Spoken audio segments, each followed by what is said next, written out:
Hari gini masih belum investasi. Duh, ketinggalan. Sekarang investasi makin populer di masyarakat, bahkan di kalangan remaja.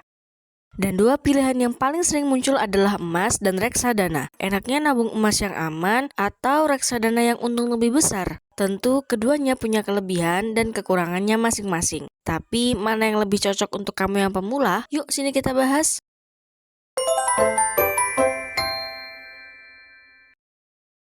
Oke, kita kenalan dulu. Emas dan reksadana.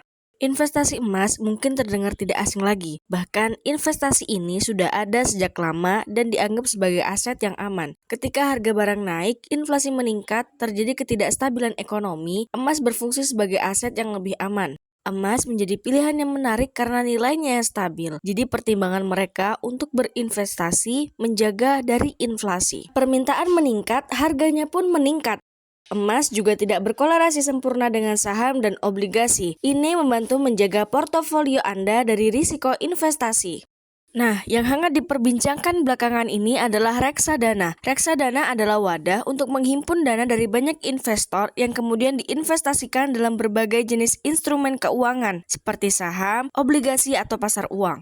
Reksadana menjadi pilihan yang cukup menarik karena bisa mulai dengan modal yang relatif kecil. Dikelola oleh manajer investasi yang berpengalaman sehingga tidak perlu repot mengelola investasi. Enaknya investasi di reksadana adalah dana bisa dicairkan kapan saja. Memilih reksadana yang pas dapat ditentukan oleh tujuan investasi, profil resiko investasi, jangka waktu investasi, biaya, serta manajer investasi.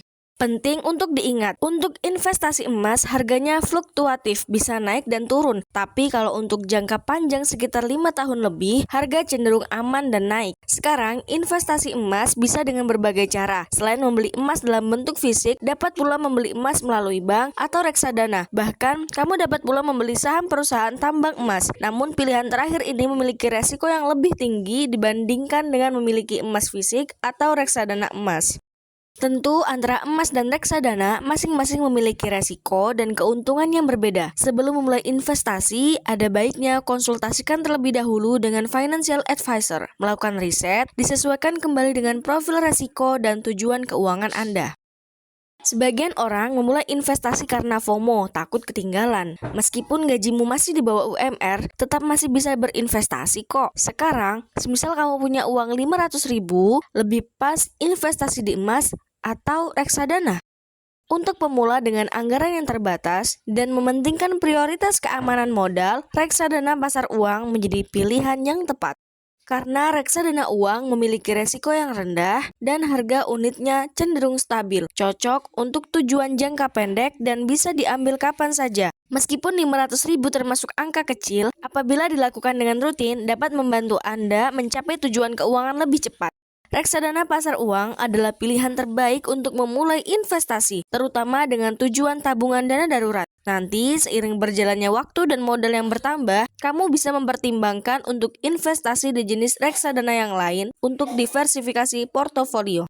Biasanya, orang berinvestasi untuk mempersiapkan dana darurat atau tabungan. Namun, sebelum membahas lebih lanjut, sebaiknya kenali terlebih dahulu profil resiko Anda. Termasuk kategori manakah profil resiko investasi Anda? Konservatif yang lebih mengutamakan keamanan modal, atau moderat yang lebih seimbang antara keinginan untuk mendapatkan keuntungan dan menghindari resiko, atau kategori agresif yang berani mengambil resiko tinggi untuk keuntungan yang lebih besar.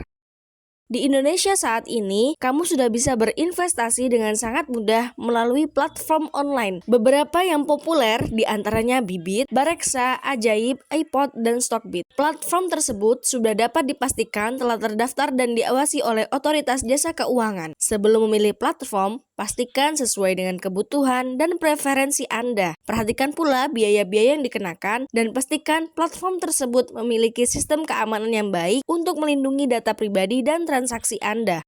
Waktu yang paling baik untuk berinvestasi adalah sedini mungkin. Kalau kamu usia 20-an udah mulai investasi, nanti di usia kamu yang ke-40, kamu sudah bisa memetik hasil dengan nominal yang cukup besar.